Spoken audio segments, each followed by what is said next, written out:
It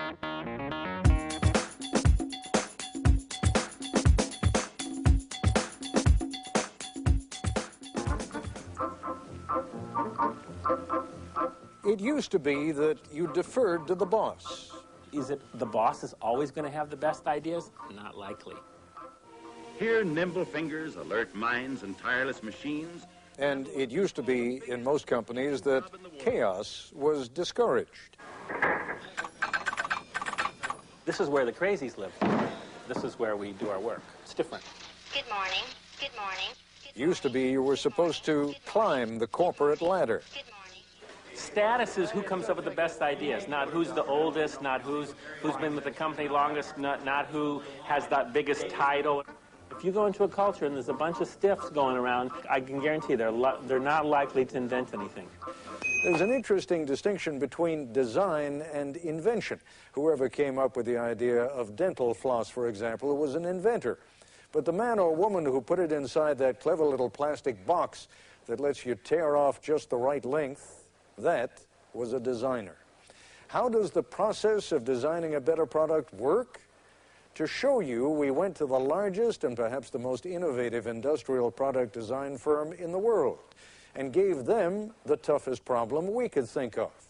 Take something old and familiar like, say, the shopping cart, and completely redesign it in just 5 days. Here's ABC News correspondent Jack Smith. 9 in the morning, day one, and these people have a deadline to meet. So welcome to the kickoff of the shopping cart project. This is Palo Alto, California, in the heart of Silicon Valley, and these are designers at IDEO, probably the most influential product development firm in the world. Designers are the reason TVs have square screens, chairs 4 legs, and toothbrushes nowadays those squishy handles. In fact, it was IDEO that designed those squishy handles. IDEO has designed everything from high-tech medical equipment to the 25-foot mechanical whale in the movie Free Willy and the first computer mouse for Apple. Smith ski goggles, Nike sunglasses, NEC computer screens. Hundreds of products we take for granted. This is called the Neat Squeeze toothpaste tube, which... You invented that? The man who runs IDEO is Dave Kelly, a Stanford engineering professor with a Groucho Marx mustache, a dad of genius, and an approach to innovation that usually works.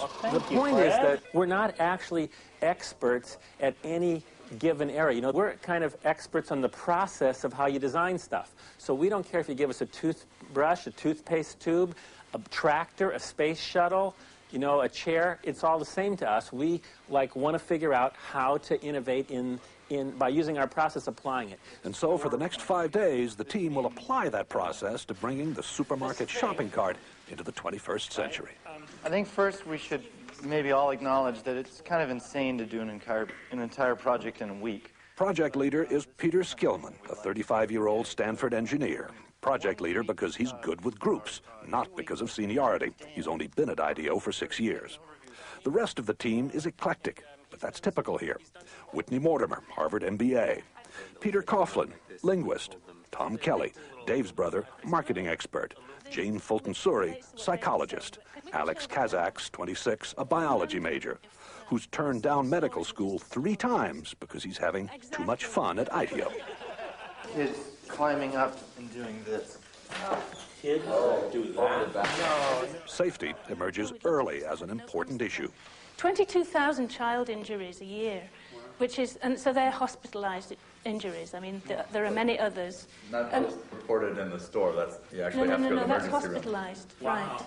And theft. It turns out a lot of carts are stolen. You know, what is the average life of a cart? Does it last 2 years, 5 years, 10 years? And how big is this theft thing? 10 a.m. As the team works, it becomes clear there are no titles here, no permanent assignments. And the other side says, gives us a lot of help, says, be safe. Everyone appears to be equal, and they love to mock corporate America. I'll give you status. I'll give you a big red ball on a post, and that says you're a big guy. If you got a ball, you're a senior vice president. You know, what do I care? The desk, the red ball, it's all the same. In a very innovative culture, you can't have a kind of hierarchy of here's the boss and the next person down, the next person down, the next person down, because it's impossible that the boss is the one who's had the insightful experience with shopping carts. It's just not possible. According to Kelly, even employees who merely listen to the boss don't add that much either. So you gotta hire people who don't listen to you, and that, I don't think corporate America wants to hear that right yet. I think we ought to start making those lists about the kinds of questions that we're going to ask. The team splits into groups to find out firsthand what the people who use, make, and repair shopping carts really think. Okay, go. The problem with the plastic cart is the wind catches it. Yeah. And these things have been clocked at 35 across the parking lot. Oh, man. That's actually a pretty good point. The trick is to find these real experts, and so that you can learn much more quickly than you could by just kind of doing it the normal way and trying to learn about it yourself. From everything I read, these things aren't that safe either, you know? So probably the seat itself is going to have to be redesigned. What you're seeing here is the kind of social science, like anthropologists, you know, like you go and study tribes. What is it that they do that we can learn from that will help us design a better cart? One of the interesting things for me is looking at how people really don't like to let go of the cart, except for the professional shopper, whose strategy is to leave the cart at various places. In corporate America, many bosses measure whether their people are, the good people or the people who are performing are the ones that they see at their desk all the time. That couldn't be further from the truth. The people who are really getting the information are out here talking to the buzzes of the world, going to meet other experts, much more useful than sitting at your desk. 3:30 in the afternoon, and the group is back at IDEO. There is no let-up. Each team is going to demonstrate and communicate and share everything that they've learned today. People went off into the four corners of the earth and are coming back with the golden keys to the innovation. A shopping cart has been clocked at 35 miles an hour traveling through a parking lot in the wind. We were in the store, 2 hours, and it was truly frightening just to see the kind of stuff going on. You ought to designate some people to make damn sure that the store owner's point of view is represented. After 9 straight hours, the team is tired. They call it a day. So, everybody cool? Well, that's great. Thanks a lot. We had a great time today. Get together and start here. Day 2 and the start of IDEO's unique brand of brainstorming. They call it a deep dive, a sort of total immersion in the problem at hand. It's the secret to IDEO's success, designing products for clients as diverse as Nike, Apple, and Procter & Gamble. IDEO's mantra for innovation is written everywhere. One conversation at a time. Stay focused. Encourage wild ideas. Defer judgment. Build on the ideas of others. That's the hardest thing for people to do, is to restrain themselves from criticizing an idea. So if anybody starts to nail an idea, they get the bell, you know. The deep dive begins, and for the next few hours, the ideas pour out and are posted on the walls. Oh, the blind, the privacy blind. Like when you're buying 6 cases of condoms, no one sees. Nesting is, it sort of has to nest. If it doesn't nest, we don't have a solution. How about Velcro pants and Velcro seats for the kids, and you just drop them down on there? Like Velcro seats? Velcro pants for kids? Yeah, see, you have to have some wild ideas. Then you build on those wild ideas, and they end up being better ideas than if you said, if everybody only came up with same things, kind of appropriate things, you'd never have any points to take off to build a really innovative idea. So you really encourage that kind of craziness, because sometimes it leads to the right thing. It's organized chaos. Organized chaos. It's not organized. What it is it's focused chaos. By 11 a.m., the group begins narrowing down the hundreds of ideas written or drawn on the walls. How? By voting for them. Vote with your Post-it, not with an idea that's cool, but with an idea that's cool and buildable. If it's too far out there and it can't be built in a day, then I don't think we should vote on it. Why not have you be the judge? You're the boss. Because I'm going to be wrong. It's the team that's able to really judge what the best idea is. Otherwise, ideas wouldn't come out? That's right. Enlightened trial and error succeeds over the planning of lone genius. Enlightened trial and error succeeds over the planning of the lone genius. If anything sums up IDEO's approach, that is it. That and the focused chaos that seems to go with it. I take a point of view, I call it the sport utility vehicle cart. It is noon. Worried that the team is drifting, what can only be called a group of self-appointed adults under Dave Kelly holds an informal side session. We don't want to tell them what to build, or else we take away the benefit of the whole thing, right? What needs should they optimize their solution to? Yes. The purpose is to refocus the deep dive. Maybe we arbitrarily say we could do 5 teams. 4 or 5 teams. 4 or 5 teams, and we give each team a need area. Hey, can we grab everybody over to the wall here? There has to be a command decision. It becomes very autocratic for a very short period of time in defining what things people are going to work on. Like it or not, the team is told it will split into groups to build mock-ups, covering 4 areas of concern that have been identified. Shopping, safety, checkout, and finding what you're looking for. I noticed that toward the end of the process, the adults took over. Yeah, that's because we have no choice but to stop that cycle. I mean, there's if you don't work under time constraints, you could never get anything done because it's a messy process. Peter, we're done. Back at the shop, it is 6 o'clock, and the 4 mock-ups are ready for showing.